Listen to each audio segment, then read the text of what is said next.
Hello student, this is science के और आज सॉल्यूशन का एक नया लेक्चर। और आज के लेक्चर में हम डिस्कस करेंगे हमारे बचे हुए कंसंट्रेशन टर्म। तो नेक्स्ट जो कंसंट्रेशन नंबर 6 है उसमें हम डिस्कस करेंगे मास friction.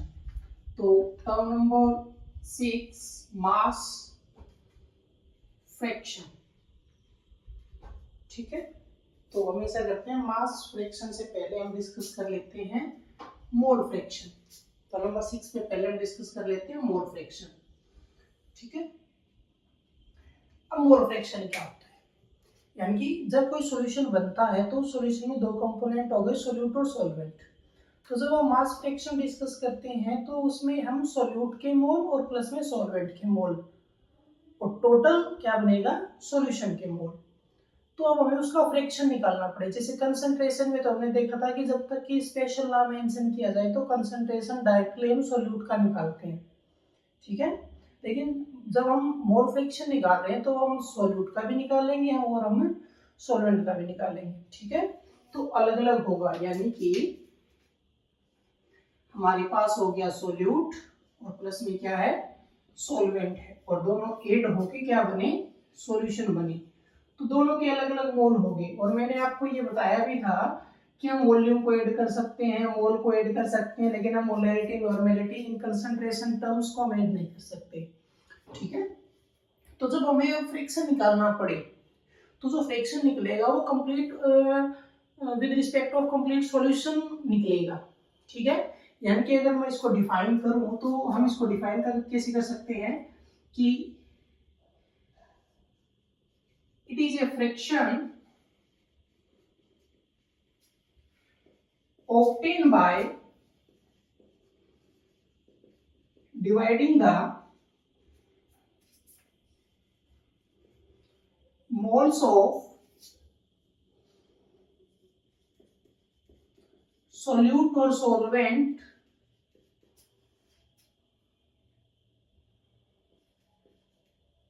by the mole of solution। Mole of solution, यानी कि देखो ध्यान से, it is a fraction obtain by dividing the mole of solute और सॉल्वेंट, या तो सोल्यूट का या सॉल्वेंट का, जिसका हमें निकालना है। यानी कि हम यहाँ पे ये भी लिख सकते हैं कि मोल्स ऑफ दैट कॉन्स्टिट्यूएंट। अगर हमें थोड़ा और बेटर बनाना हो तो मोल्स ऑफ दैट कॉन्स्टिट्यूएंट, यानी कि सोल्यूट या solvent, by the mole of solution या by the total mole of solution, ठीक है। यानी कि अब हम कैसे लिखेंगे, हम ऐसे लिखेंगे कि सोल्यूट और यहाँ पे मैंने लिखा सॉल्वेंट और हमारे पास क्या है, सॉल्यूशन। तो सबसे मोल फ्रैक्शन निकालने से पहले हमारे पास क्या होनी चाहिए, मोल होनी चाहिए। तो यहाँ पे मैंने ले लिया मोल और यहाँ पे मैंने ले लिया मोल फ्रैक्शन, ये दो चीजें मैंने। फॉर एग्जांपल इसके मोल मैंने ले लिए N1, इसके मोल ले लिए मैंने N2, और ओवरऑल क्या हो गया, N1 प्लस N2, क्योंकि मोल तो आपस में ऐड होंगे, ठीक है।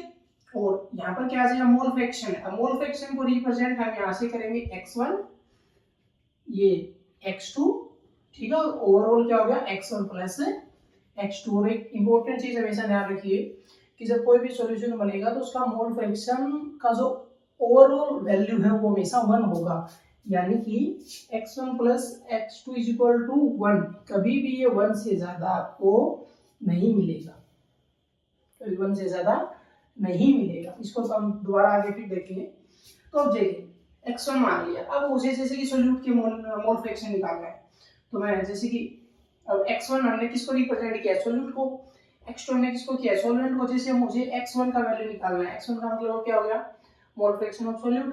तो x1 कैसे निकलेगा, डेफिनेशन क्या कहता है, मोल्स ऑफ सोल्यूट और सॉल्वेंट। सोल्यूट का निकाल रहे हैं तो ऊपर किसका आएगा, सोल्यूट का, यानी कि N1 और डिवाइड बाय टोटल, यानी कि N1 प्लस N2। अब जैसे मैं सॉल्वेंट के मोल फ्रैक्शन निकाल रहा हूं, मुझे x2 निकालना है, तो x2 क्या हो जाएगा, N2 divide by N1 plus N2, यानी कि जिसका हमें निकालना है उसके मोल ऊपर और डिवाइड बाय टोटल। तो ये फॉर्मूला होगा, इसमें कोई ज्यादा बड़ी बात नहीं है, ठीक है। इजी से न्यूमेरिकल आते हैं, दोनों के अलग अलग मोल निकालिए मोल निकालने का फॉर्मूला सेम होता है, given mass by molar mass, और अलग अलग पुट कर दीजिए। अब इस चीज को जरा दोबारा समझो। जैसे कि किसी क्वेश्चन में आपको दोनों चीजें निकालनी है, आपको मोल फ्रैक्शन सॉल्यूट का भी निकालना है, सॉल्वेंट का भी निकालना है, तो हमें दोनों की अलग अलग कैलकुलेशन नहीं करनी है। जिसका कैलकुलेशन इजी लगे उसको सोल्व कर लो पहले, जैसे या तो x1 कर लो या x2 कर लो। इससे जो क्वेश्चन ज्यादातर मिलेंगे वो फ्रैक्शन वाले ही आएंगे, फ्रैक्शन वाले मतलब पॉइंट्स में आएंगे, बहुत ज्यादा फ्रैक्शन आ जाएगा, सोल्व करोगे बड़े बड़े डेसिमल आएंगे, पॉइंट आएंगे, तो किसी एक को सोल्व कर लो। फॉर एग्जांपल एक समझने के लिए, जैसे आपने x1 निकाला और वो 0.6 आ गया, ठीक है। अब आपको x2 निकालना है। अब x2 के लिए आप पूरा कैलकुलेशन मत करो, ये ओवरऑल हमेशा 1 होता है, तो मुझे x2 निकालना है, तो x2 क्या हो जाएगा 1 माइनस x1, यानी कि मुझे 1 में से 0.6 माइनस करना है, तो मेरे पास आंसर ये आ जाएगा 0.4 आ जाएगा। तो x1 plus x2 is equal to 1, ये कभी भी 1 से ज्यादा नहीं होगा, किसी एक को निकाल के 2 1 में से हम माइनस कर लेंगे, तो ये हो गया मोल फ्रैक्शन, ठीक है। इसी से सेम जो टर्म आती है नेक्स्ट, अगर हम 7 को उठाएं तो वो क्या हो जाएगा, मास फ्रैक्शन हो जाएगा, ठीक है। तो छोटे छोटे चेंजेस हैं। तो नेक्स्ट हम उठा रहे हैं मास फ्रैक्शन। देखो कोई ज्यादा बड़ा चेंज है ही नहीं, कुछ चीजें बदलेंगी, जैसे कि ये पॉइंट चेंज हो जाएंगे, ये पूरा चेंज हो जाएगा, ठीक है। और डेफिनेशन लगभग सेम होगा। अब मोल फ्रैक्शन निकाला तो हमें मोल चाहिए, मास फ्रैक्शन जब हम निकालेंगे तो हमें क्या चाहिएगा, मास चाहिएगा। तो कुछ ज्यादा बड़ा चेंज है ही नहीं, यानी कि it is a fraction obtained by the mass of that constituent, यानी कि सॉल्यूट और solvent, by the total mass of solution. तो सेम वही, अब आपको सबसे पहले क्या लेना पड़ेगा, मास लेना पड़ेगा। अब मास क्या लोगे, मास आपको पता है जब मास पर है तो वो ऑटोमेटिक इसमें जाता है, ग्रेविटी में जाता है। यहाँ पे W1 आ गया, यहाँ पे W2 आ गया। देखो जैसे हमने बाय मास पढ़ा था परसेंटेज में, उसको हमने वेट बाय वेट परसेंटेज बोला था, ठीक है। फिर W1 आ गया, W2 आ गया, और क्या आ गया W1 प्लस W2 आ गया। अब उसका हमें क्या लेना पड़ेगा, यहाँ पे हमें लेना पड़ेगा मास फ्रैक्शन। और जब हम इसका मास फ्रैक्शन लेंगे तो रिप्रेजेंटेशन देखो सेम है, यहाँ भी x1 ये भी x2, ठीक है, सेम हो गया। और overall x1 plus x2 formula same रहेगा। अगर आपको मास फ्रैक्शन सॉल्यूट का निकालना है तो x1 is equal to W1 plus W1 divide by W1 plus W2। अगर आपको मास फ्रैक्शन अगर सॉल्वेंट का निकालना है तो क्या हो जाएगा W2 divide by W1 plus W2, same हो जाएगा।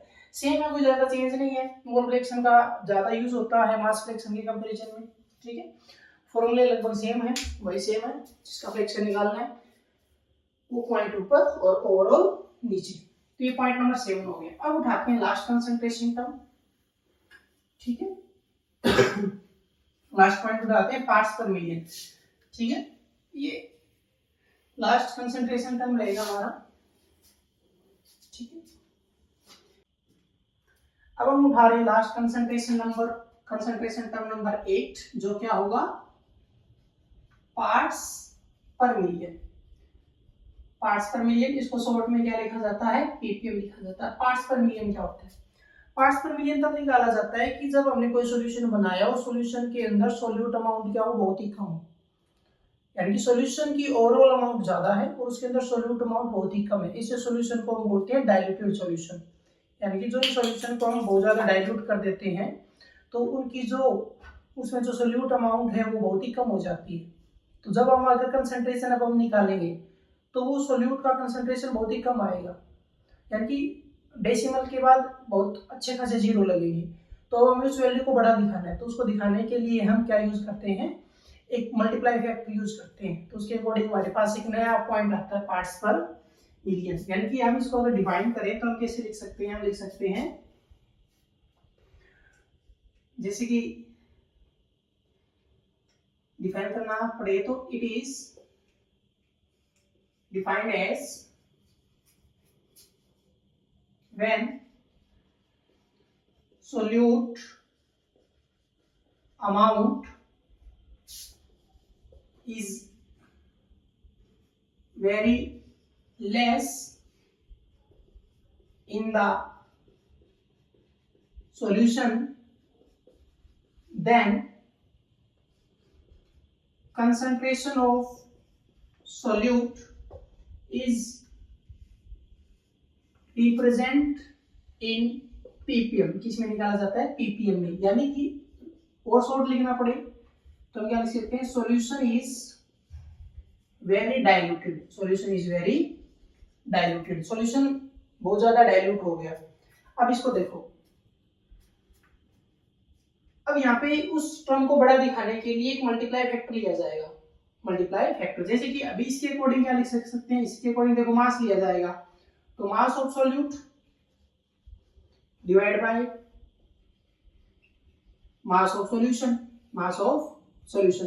अब ये अमाउंट कम है, ये अमाउंट बहुत ज्यादा है, आंसर बहुत ही छोटा आएगा, तो इसके लिए एक मल्टीप्लाई फैक्टर लिया गया, और वो मल्टीप्लाई फैक्टर क्या था, 10 टू पावर 6, यानी कि मल्टीप्लाई फैक्टर क्या लिया गया, मिलियन लिया गया। अब मिलियन का मतलब क्या होता है, 10 लाख होता है, यानी कि 10 टू पावर 6, ये एक मल्टीप्लाई फैक्टर दे दिया गया।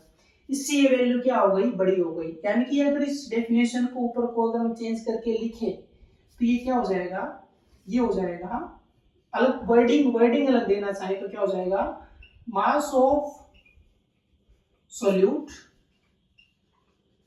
Present in 1 million part of solution by mass, 1 million part of solution by mass. इसकी वजह से ये आंसर अब क्या आएगा, बड़ा आएगा, ठीक है। अदरवाइज ये आंसर बहुत ही छोटा होता। अगर एग्जांपल की बात करें, जैसे कि आप उससे कोई दे दिया गया कि सोल्ट 3 ppm, सोल्ट दे दिया गया 3 ppm, इसका मतलब क्या है कि 3 ग्राम सोल्ट प्रेजेंट इन, ये मल्टीप्लाई फैक्टर दिया गया है, इसका मतलब present in 10 to power 6 gram of solution, ठीक है।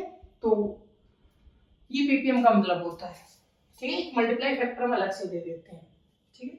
तो ये तो था हमारे टोटल कंसंट्रेशन टर्म, ये होते हैं कंप्लीट। अब हम मिलते हैं नेक्स्ट लेक्चर में एक नए टॉपिक के साथ।